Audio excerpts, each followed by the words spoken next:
Good morning po mga kababayan, ma'am sir. This is Jam, the Filipino channel ng Lipong Lingkod. So today is November 27, 2025.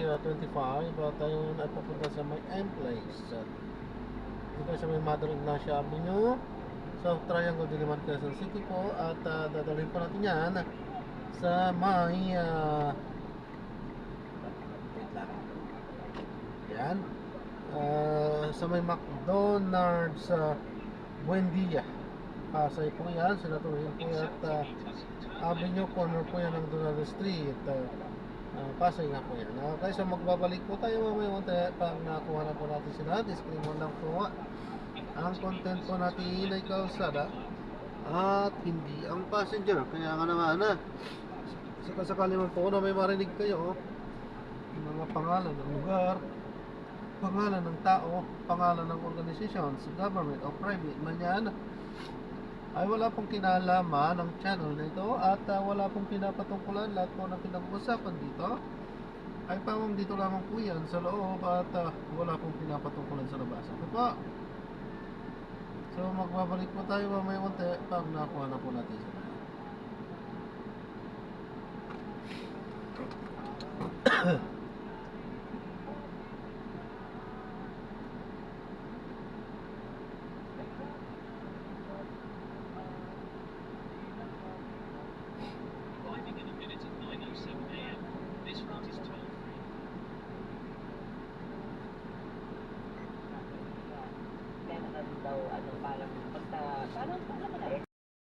Magpapaalam ako, hindi pinag-dashcam po natin. Magre-record po yan sa kalsada at i-upload ko sa aking YouTube channel po. Okay lang po ba? Thank you po. Wala mo. Dashcam siya. So, hindi tayo nakikita pero hindi, may sound din.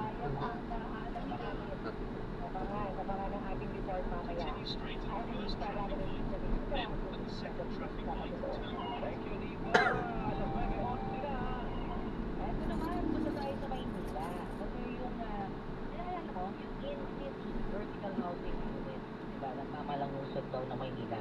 Ayun, nandoon si Pangulong Bongbong Marcos at siya daw ang magpapasinaya doon. Vision Day News, iba pang detalye. Good morning!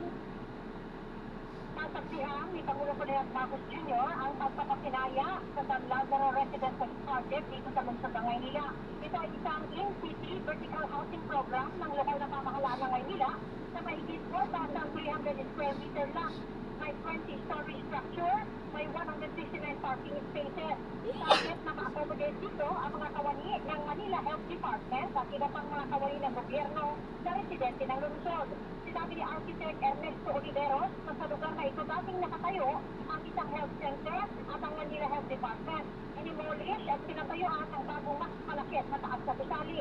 Tapos dito ang 382 residential units na 14 square meters ang sukat bawat unit. Kung saan 193 units ay ilalaan para sa mga taga-Manila Health Department at ang matitirang 189 units ay irarapol ngayon umaga ni Mayor Isko Moreno si Pangulong Ferdinand Marcos sa iba pang kawani ng gobyerno na residente sa lungsod ng Maynila. Kwalipikado makasali rito sa raffle ay ang mga kawani na may mababa sa salary grade 18 ang sweldo o hindi lang nagpas ng 45,000 pesos kada buwan. Kailangan makapagpakita ng Land Registration Authority certification bilang patunay na wala silang ibang property sa alipan ng panig ng bansa. Hindi kasama o hindi kwalipikadong maisali sa raffle kung single, dapat may pamilya. 2 hanggang 3,000 piso ang hihingi na kontribusyon sa bawat benepisyaryo, hindi bilang renta o amortization, kundi saving. Ilalagay sa trust fund, gagamitin din sa maintenance ng gusali. Pero makukuha rin ng benepisyaryo ang naipon na kontribusyon kapag nagpasya na siyang lumipat sa ibang bahay o matitirhan, ibabawas lamang ang mga gagastusin para sa repair sa iiwan nilang unit. Ang susi ito-surrender sa Manila LGU para maproseso ang kanilang pagaling. Maliban dito sa Manila Public Health Laboratory at sa health center na narito ngayon, mayroon din itong mga may swimming pool para sa mga bata at sa mga adult, may 3 units na rentable space, may activity area at may outdoor activity area. Inaantabayan na lamang ang pagdating dito ni Pangulong Ferdinand Marcos Jr. ngayon. Ako si Tito Sagunin sa GMA Super Radio, DPWD, dapat totoo. Thank you, Tuesday. Las 9:13 na. Ito, may bisita tayo, partner. Nasa linya po natin si Atty. Matthew David, Executive Director ng Anti-Money Laundering Council o AMLAC. Magandang umaga po, Atty. Executive Director David. Magandang umaga po, Ingan at Connie. Good morning po. Attorney? Tayo, so. Aha. Remote 1. Executive Director David, magandang umaga po.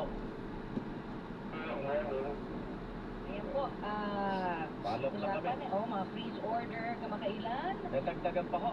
Oo. Yes, sir.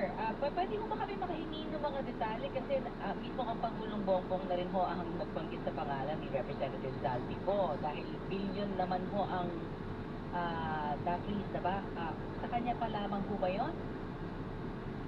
Yung issue ko na order na dalawa o katulad sabi namin sa aming press release kahapon, ay kasama po yung nabanggit po na presidente na former congressman.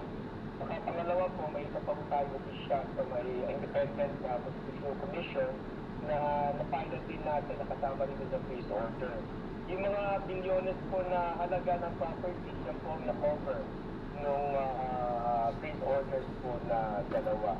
Yung isa nga, may mga air assets siya, dalawang helicopter, saka isang aeroplano, na more or less worth 3.9 billion. Okay. Tapos may mga bank accounts din po siya sa insurance policy. Mahigit 200 bank accounts sa isang tao po ito kay Representative Zaldico or ano po bang Mahigit pong 200 bank accounts po sa isang tao lang. okay, kay Representative Zaldico po. Pasensya na po, I cannot confirm kasi po as Okay. namin binabanggit sa freeze order po, hindi po tayo pwede magbanggit sa detalye ng Okay. detalye. So, kahit pangalan hindi rin pwede. Kaya, Hindi po pwede. okay. Sige Yung po. air asset po niyang akusado yan, narito po pa sa Pilipinas o sa kalabas na rin po? Ito po, ang proseso po ng freeze order, freeze namin, ang purpose po niyan, para hindi na umapenta, para hindi na mainitan sa pangalan ng ibang tao. Kung saan po siya located ngayon, kung nasa ibang bansa o nasa Pilipinas, hindi pa po namin alam yan kasi mag-i-inspect pa ho ang aming asset management group para saan po ang mga lokasyon ng mga air assets. So, suma total, magkano na ho ang halaga na freeze ng AMLAC? Kasama po yung ang na-freeze po, pang-10 na po, saka pang-11 na po yung kahapon na na-issue na freeze order. Total po, 11.7 billion pesos ang worth po ng bank accounts and other properties na na-freeze na po through the Court of Appeals freeze order. So, pag na-freeze na po yung kanilang mga ganyang assets o account, hindi na po talaga nila mahahawakan at ito'y nasa possession na po ng AMLAC, attorney? Sa mga bank accounts po, of course, nasa mga bangko pa yun. Pero hindi na pwedeng galawin, hindi na pwedeng i-transfer, hindi na pwedeng mag-transact. Mag-withdraw. Yung sa mga personal properties po, ang ginagawa namin, pinapa-annotate po namin yung freeze order sa LTO, sa Land Transportation Office. Tapos po, pag mga air assets, pinapa-annotate naman po din namin yung freeze order, yung mga certificate of registration ng mga air assets. Ganun din po pag mga boat and ships, yung naman po sa marina. Okay. Ganun po ang aming ginagawa. So, sa pag-usad po ng araw, madadagdagan pa ho yung mga accounts, assets na ipapapreeze ng AMLAC. Meron pa rin po kayo ngayong parang under study pa rin po, Atty. David.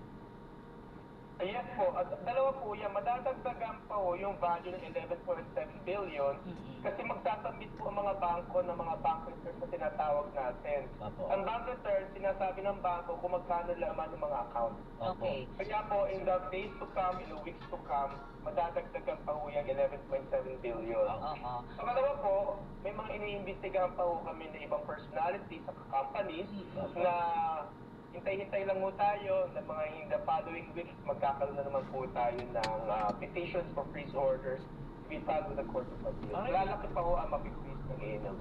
Ilan yung bank accounts niya? 230 bank accounts. Allowed ho ba sa batas yun o red flag ho yun na pag ganyang karami yung bank accounts, alam na natin na may money Ay, baka laundering meron pa? anomalya. Wala naman ang prohibition o ang batas kung gaano karami ang mga bank account sa isang tao, sa isang kumpanya.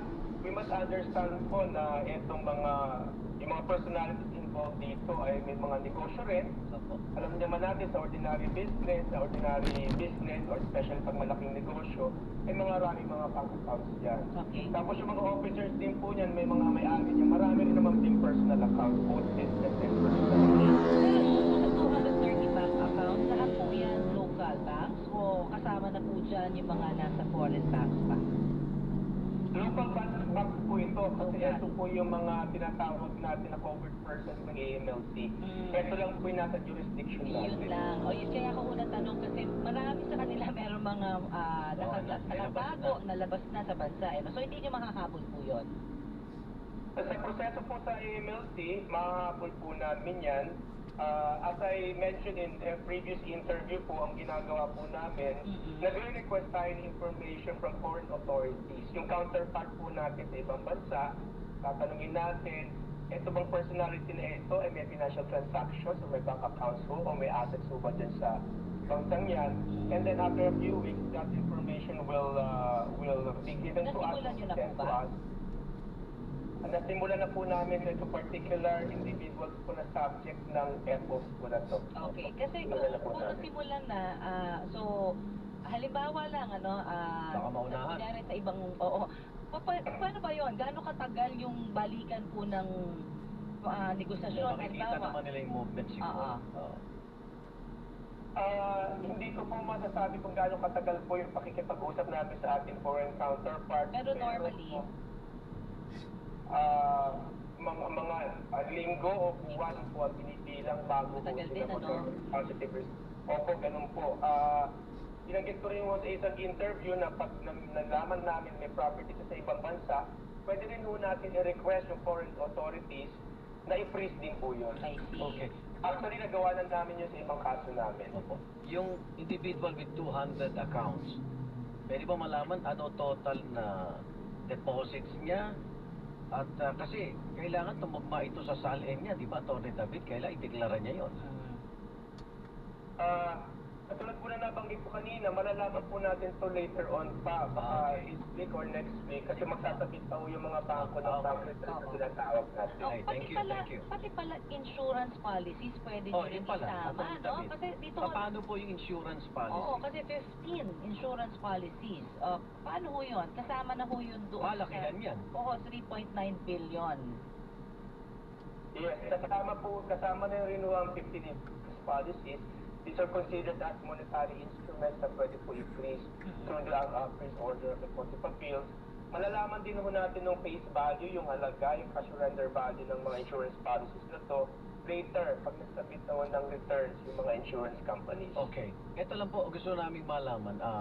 While may ongoing investigation pa kayo sa ibang personalidad, hindi mo ba yung tipong kagaya nabanggit namin kanina, maunahan kayo sa pag-withdraw o kahit gawin nila yon hindi ho nila matatakasan ng patas sa Atty. David? Yung po pong nag-withdraw po sa mga bank accounts, especially mga malaking withdrawal, mahahabol pa ho natin yung tinatawag nating assets of equivalent value. Kunyari po sa isang bank account, nag-withdraw po itong politiko na to ng 100 plus million, maghahanap po tayo ng ibang properties niya na worth 100 plus million, doon po tayo babawi. Kaya wala po talagang takas ang mga tao. Kasi di ba yung iba, baka ngayon naku, hindi imbestigahan na yata ako, hindi nila alam Yes. O habang hindi pa pinipris ng AMLAC, i-withdraw nila. Yung pala, Kaya hindi pa lang- rin sila makakalusot. Kaya lang Ayun. partner, ito yung matindi dito. Nabalitaan ho namin na yung may mga malalakihan na mga accounts, hindi na ho pinapasok sa bangko, kundi sa Bitcoin. Sa mga ganun. Meron din po ba Nahabol niyo ba yung Bitcoin? paraan? Paano ho? Kasi ito, makabago na ito di ba, ng transaction Yes po, sa mga virtual asset provider na registered sa Pilipinas, nagsasabit po ng report sa AMLAC po yan, sa AMLC. Pag nagsabit ng report ng mga tinatawag natin virtual asset service provider na registered sa Pilipinas, malalaman po natin yung transaction nila sa mga virtual asset Wala nang service lusot. So, ibig sabihin, wala talaga. Walang So, lusot. kasi sabi nga, ang maganda daw sa mga virtual assets ay hindi ka na kailangan matrace, hindi ba? Hindi ka talaga, makakalabas ka ng bansa na ayun na lang ang dadalhin mo, yung iyong passcode. Oo. At kaya-kaya mo nang i-withdraw yun anywhere in the world. So, papaano ho yun maabatan kung ganun kalalaki na yung mga pera po na ito? Ang dami nyo nang hinahabol. May tao pa ba ho May kayong paper humahabol? trail ba doon, Atty. David? Yan naman ho, ngayon ho, nag-iimbestigat na rin po kami ng mga virtual asset o mga Diba? criminals. Kaya nga doon nila dinadaan eh. Oh. Pag sa ibang bansa naman, no, kunyari, register sa ibang bansa yung mga virtual asset Oo. service providers, nagre-request din tayo sa ating foreign counterparts na information kung itong taon kung may transaction sa ibang bansa na virtual asset or cryptocurrency. Meron Yan muna po kayo- information na nakukuha namin. May naging successful na kayo na trace, na trail, ano po ba? Sa virtual assets Sa virtual assets po, kung natatandaan niyo po yung Anson K case, Opo. Anson K yung kidnapping, Kidnapping, sa oo. ransom, o isa pong Ayun, another malakihan po successful yun eh. investigation na na-conduct ng Philippine National Police kasamang AMLC to trace po yung mga funds po na ransom na napunta sa virtual asset or cryptocurrency. Nahabol yun. Okay. Nahabol po yun. Atty. David, Na-freeze din po yun, na-freeze din po na port Ay, very good. Oo, ayun pala congratulations. pwede. Atty. David, sa bangko, di ba? Pag 500,000, parang ina-alerto na yata ang AMLAC pag ganung deposits. May na-monitor na ba kayong big withdrawals? Nakikipag-community na rin po sa inyo yung mga bangko? Ngayon po, pursuant to the BSP circular, di ba po ang ginagawa ng mga bangko sa mga BSP supervised institutions, Apo. pag 500,000 and above, siyempre nagkukonduct na sila ng due diligence. May mga questions Gusto niyo yan pong mag-ano sa po mga tayo, ma'am? depositors or withdrawals or transfer. Yes. Mag-skype po tayo? On our part, we are already analyzing and evaluating and gathering po yung mga Kasi dito, 129 na yan eh. study na ginagawa. Pagbaba, hindi ko alam yung sa A few pagbaba. months ago, ginagawa na po namin yung study na yun na large cash transaction study, iniipon po namin Nasa 200 tapos plus kung siguro kailangan yun. tingin O, namin kulang-kulang may 200. corruption, may unlawful activity involved in those transactions, i-refer po namin yan sa aming investigation group for Okay, investigation. Particular lang po ako palang may tanong, yung air assets ni Congressman Saldico, may statement siya na nag-divest na siya kasi nakapangalan sa company. Misibis Oo. Bay. Kasama pa rin yun kahit hindi nag-divest na siya. Sa mga kumpanya, kunyari hindi na po siya ang may-ari ng isang kumpanya o hindi na siya presidente o kaya shareholder, tinitingnan po rin ng AMLC whether he is still the beneficial owner. Beneficial And also beneficial owner Yes. of Hindi the nalulusutan company. no? Oo. Kasi po, yun po talaga ang ginagawang lusot ng iba. Nagtadivest sila ng ownership sa isang company, pero ang gagawin nila, sila pa rin yung gumagamit ng mga gamit ng company. Pupunta pa rin sila sa opisina ng company, pati pera ng company ay ginagamit pa rin nila. Yun pong ginagawa namin investigation whether or not May banggaan siya pa rin ang talaga. beneficial owner. Yun pong dun sa dalawang helicopters at isang eroplano, ito mga assets na ito nandito sa bansa o nasa ibang bansa po Maliit ito? lang naman. Dapat pinag-uusapan na nilang mabuti, no?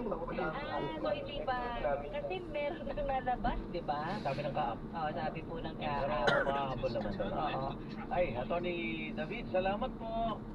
Thank you po, thank you. Thank you po, Amy. And congratulations sa AMLAC sa pagsisikap na mabawi ang pera Ay, ng tao. at saka pala, Maraming salamat po. yung update pala dun sa Land Bank kasi hindi nakakapag-withdraw lang ng 500, di ba? 200 million. Ingat po kayo. Ingat, Atty. Thank you. Atty. Matthew David, Executive Director, Anti-Money Laundering Council o AMLAC, nasa Sumatot na niya. Order sa ito, 3.9 billion assets ng mga high-ranking officials. Pinangalanan ni Pagulong Bongbong, pero ang AMLAC ayaw. Bawal daw sila. Ipapakans ka ba? Ako? 2 point ano? Alas 9:28, meron tayong flash report.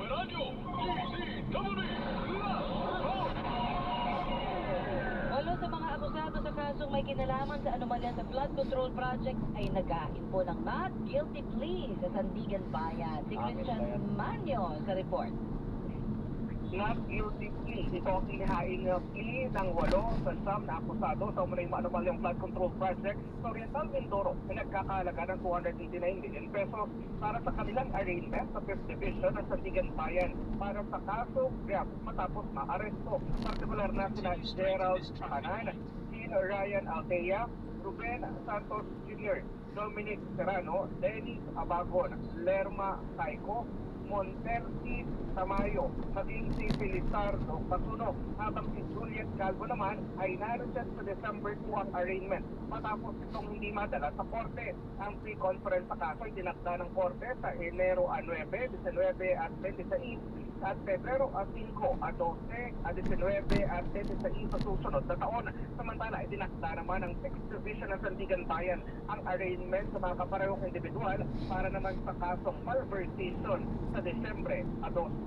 Ako, Christian Mayan at GMA Super Radio, DCWB, dapat o. Super Radio, DCWB, Alas 9:29, abangan niyo pa. Sinusuri ko itong pinost ni dating Congressman Saltico. Oo. Naliham niya kay Pangulong Bongbong Marcos noong Pebrero pa. Ito yung matagal ko na rin ba napanggit sa Tama Mare. Yes, yes. Ko siya na nung hindi pa siya nagsasalita, hindi ka babalik, idetali mo yung sulat na ibinigay mo sa palasyo kay Dinitali Pangulong niya naman Bongbong yan. Marcos. Hindi ko lang alam kung ito nakarating kay Pangulo. Sige Pero nga. ito may date February. Oo. At isa dito, dahil nagalit nga si dating Secretary Sani Angara ng DepEd, dahil binawasan yung pondo ng DepEd. At binabagid dito sa sulat ni Saldico, ang promotor pala ng pagbawas Oo. ng pondo ng DepEd para mailipat sa public works, Mhm. which is unconstitutional. Dapat lagi ang budget ng DepEd na malaki. Yes, oo. Ang tinuturo dito ay si Senate President noon, Chis Escudero. Oh. Pati yung pag-alis ng 74 billion subsidy sa PhilHealth, ang itinuro ni Saldico, si Senate President Chis Escudero. Pati yung ipinaglalaban ng Kamara daw yung ma-maintain yung 16.9 billion pesos na subsistence allowance ng militar and uniform personnel, pati yung 5.4 billion pesos ng ASEAN Meet. At ito, 1.8 billion pesos ng mobile laboratories sa ilalim ng First Lady's Health Program. Kamara pinaglaban yan. Pero ang gusto ni Senate President Cheese, i-cut ang 106 billion pesos realign project sa ilalim ng District Engineering Officer ng Department of Yun yung Public nakalagay Works sa and liham Highways. niya. Pati na yung 16 billion pesos errata ng mga agency. Hindi tayo pamilyar kung ano yung errata na yan.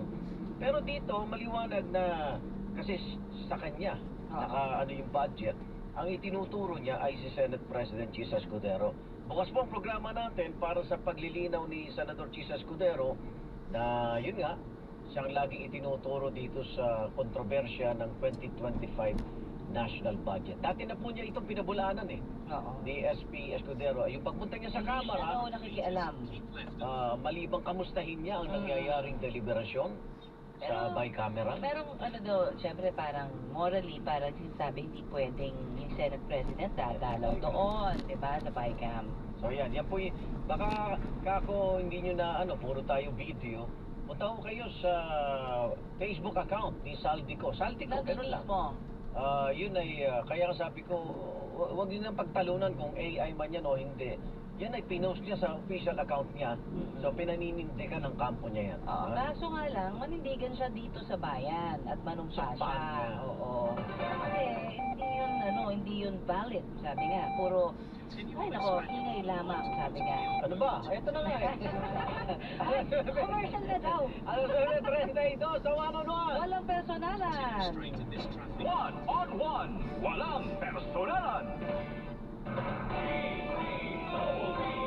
Number one. Kailangan nyo ng gamot pero gusto nyo makamura. Ang paalala namin, hindi dapat tayo nagpapabudol. Dapat di lang basta makamura. Pagdating sa gamot, doon dapat tayo sa dekalidad at abot kaya. Right, men? Tandaan, hindi lahat ng murang gamot pare-pareho ang kalidad. Kapag kalusugan ang nakataya, dapat maging maingat at mapanuri. Hanggat maaari, alamin sino ang gumawa ng gamot na bibilhin. Dumaan ba mga ito sa quality test para masigurong ligtas sa mga gamot? Lahat ng yan, maasahan mula sa RightMed. Dahil gusto ng RightMed na gumaling kayo. Kaya pag may kailangang gamot para hindi mapamahal, magtanong kung may RightMed ang gamot na kailangan ninyo. If symptoms persist, consult your doctor. Kung para sa ating sipon lang yan, para sa kanya, Hindi ako makalaro. Hindi ako makalabas. Hindi ako makaschool. huwag itinig ang paggaling. Bigyan agad siya ng Neoset for Kids. May triple ginhawang relief para sa pagpahing, baradong ilong, at lagnat. Para recover agad, Enjoy din agad! Alagang Unilab yan. Phenylephrine HCl chlorpheniramine maleate paracetamol is the generic name of Neosep. If symptoms persist, consult your doctor. Good morning, my dear plant. didiligan ko kayo para di kayo matuyuan. Kimi, sorry di kita nakita. Nadaligan ka tuloy. Good eyesight makes perfect moments. For expert eye care, state-of-the-art facilities, affordable eyewear, go to EO. EO, love your eyes. For expert eye care, come to EO Executive Optical with over 300 stores nationwide. EO Executive Optical. Love your eyes. Gusto ko mag-relax pero... Nanakit ang katawan? Pag-alaksan FR. Relax muna. Para game ulit bukas. Idling Diaz po. Naniniwalang Oo, ang relax, walang sakit na katawan. Oo, ang relax, mag-alaksan FR. Unilab yan. Ibuprofen paracetamol is the generic name of Alaksan FR. If symptoms persist, consult your doctor. Masarap at masustansyang pangulam ba ang hanap nyo? Subukan nyo ang Unipack Mackerel Flakes. Walang halong extenders dahil gawa ito sa 100% mackerel. Siguradong mapapasarap ang kain nyo with Unipack. Pack na pack sa sarap, pack na pack sa Unipack. Dito na kayo sa Mackerel na Mackerel. Mabibili ito sa inyong mga suking tindahan at grocery stores nationwide sa presyong abot kaya. Kaya laging tandaan, hanapin lamang ang tatak Unipack. Robust Dietary Supplement for Men. Sabi nila, ang tunay na lalaki, matibay, magaling, at matigas. Samahan pa ng Robust. Gawa ito sa Epimedium Extra, L-Arginine, Songalia, Cynomorium, at GABA. With proper diet and exercise. Para makasiguro, pumili sa mga Mercury Drugstores nationwide. Robust, 75 pesos SRP per tablet lamang. Robust, para sa mga kalalakihan. Atin sa inyo ng ATC Healthcare International Corporation. Mahalagang paalala, ang Robust ay hindi gamot at hindi dapat gamitin panggamot sa anumang uri ng sakit. Robust, para sa mga kalalakihan. Di umaatras sa bawat laban. ang galing. Pang matagalan. Parang tayo lang, Everest Appliances. Babe, ano ever best decision mo in life? Siyempre, building a home with you. Oh. Everest Appliances. Health, wellness, energy saving. Everbest from Everest. Everest Appliances. Health, wellness, energy saving. Everbest from Everest. Available in major appliance stores nationwide. I have headache, and I have Simonotol. Pagtu, pwedeng flu. I have body pain, and I have sore throat. Pagtu, pwedeng flu. I have lagnat, I have body pain. Pagtu, pwedeng flu. Mag-BioFlu, dahil pag may 2 symptoms, pwedeng flu yan. BioFlu, kaya anumang sintomas ng flu. Alagang Unilab yan.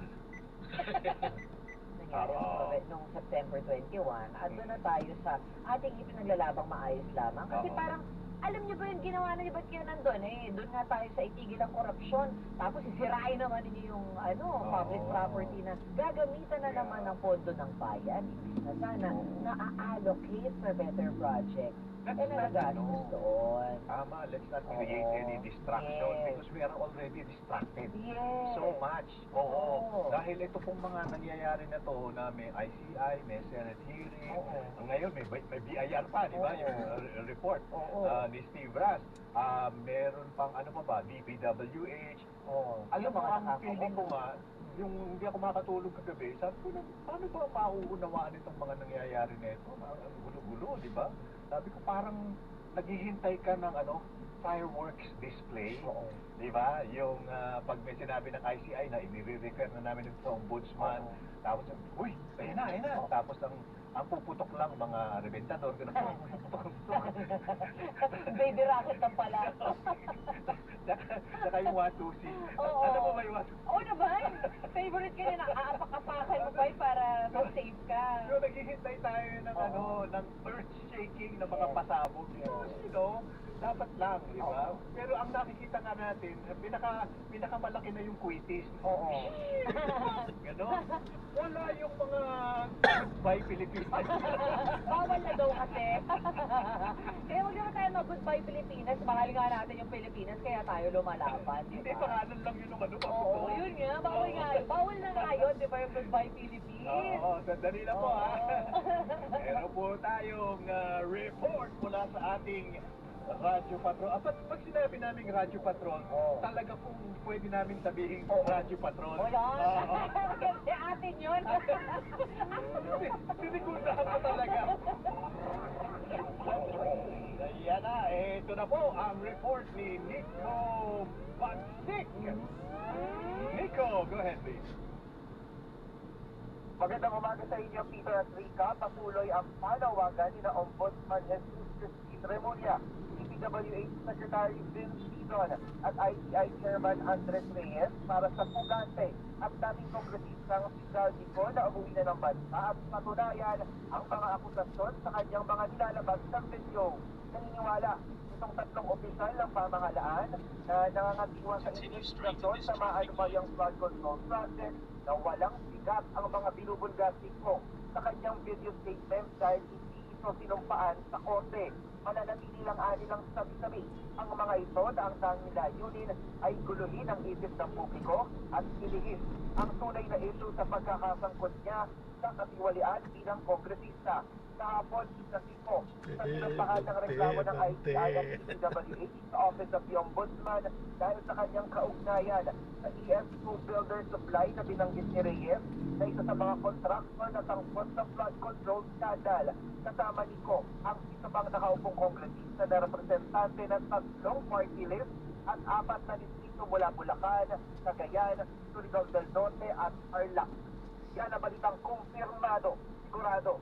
Ito ang Radyo Patrol, Nico Bagsik, DZMM. Maraming salamat, Nico Bagsik. Basta't may nangyari, nakareport agad sa DZMM. Sa Istrenta.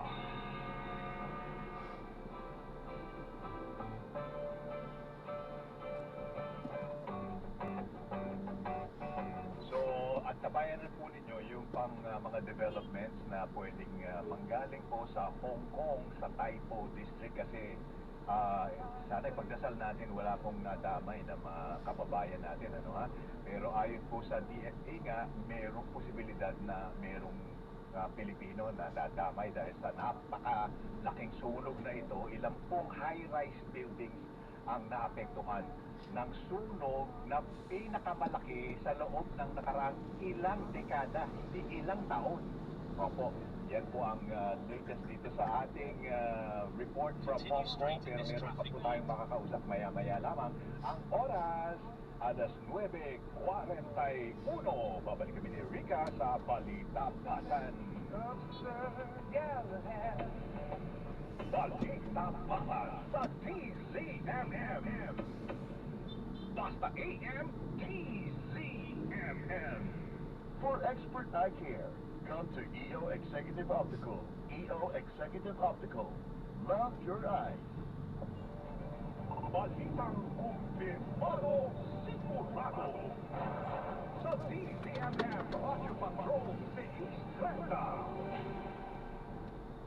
Ang programang ito ay hatid sa inyo ng Plemex Forte Syrup and Capsule. Maluwag ang paghinga, tunaw ang plema. Basta nagundi, Plemex. Yolo Pascual po, sa ubo at hika, may Plemex Forte Syrup and bottles.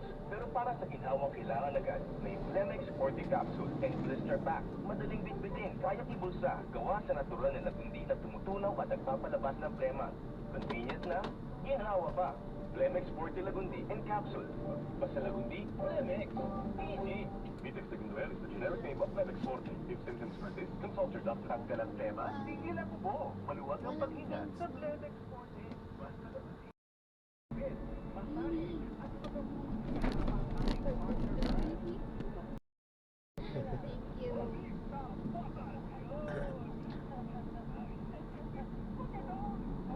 Ay. I-drop na po natin sila. So may tip pa po tayo. So, maraming salamat po sa panonood. Hanggang sa muli po, ingat at God bless. Paalam po muna pansamantala. At tayo ay gagawa na ng ibang video sa ating susunod na mission. Paalam po muna pansamantala po. So this is John Parenda, Pilipino Channel, ang inyong pong lingkod. Paalam po. Continue for 600 meters.